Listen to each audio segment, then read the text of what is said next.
Monday's a tough one because it's straight back into school. And it's fine when it's training, but obviously when game time starts, you're pretty sore, feeling quite tired after the travel.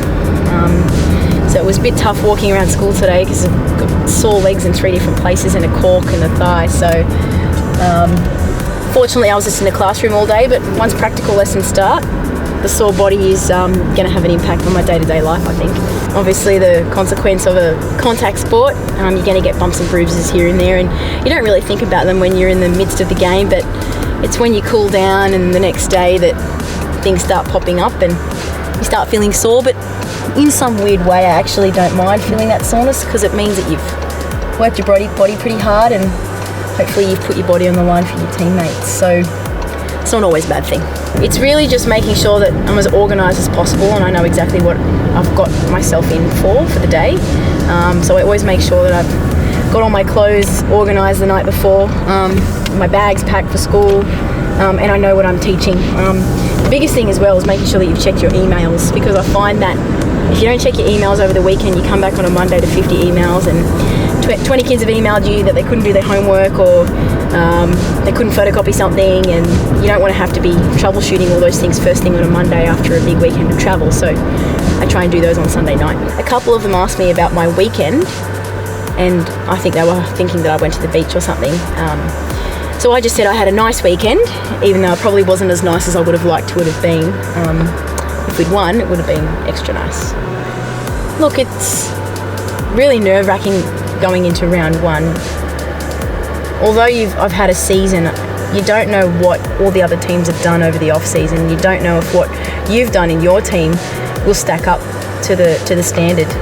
So getting through round one and being competitive was probably one relieving thing and one important thing, obviously in the course and the thinking about our whole season being such a short season. But obviously coming away with such a close loss makes it really frustrating. So I think as a team we need to do as much as we can to learn to figure out those 5% improvements that Alan was talking about that will help us get over the line in the future.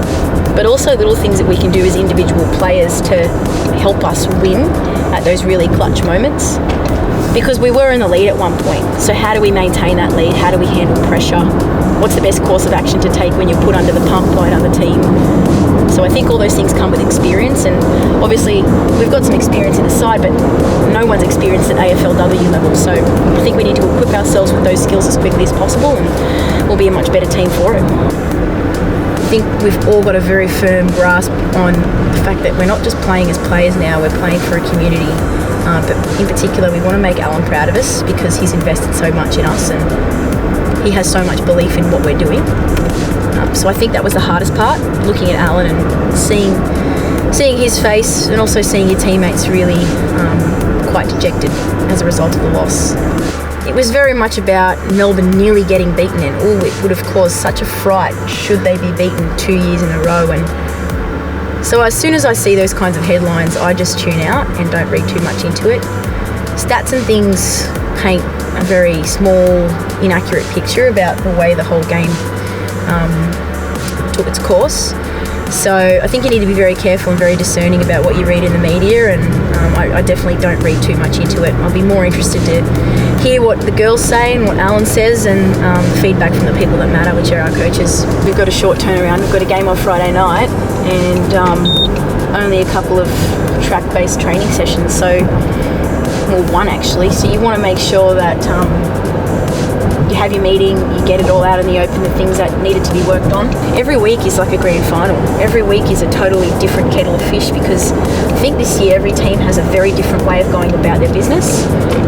We know Carlton have got some great contested marking, key position players, but so do we. So in a way I think we're quite evenly matched.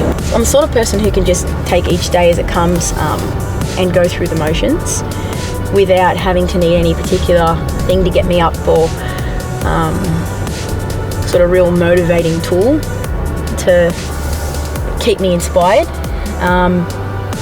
On a Monday I might need an extra coffee in the afternoon on the way to the car just to pep me up a little bit, but Usually the motivation comes from what's happened on the weekend. There's something important to have to work on, something that you're excited about that you want to try and harness or hone a little bit more. But generally speaking, because it's such a short season, motivation levels are always there to get the job done and work harder to improve.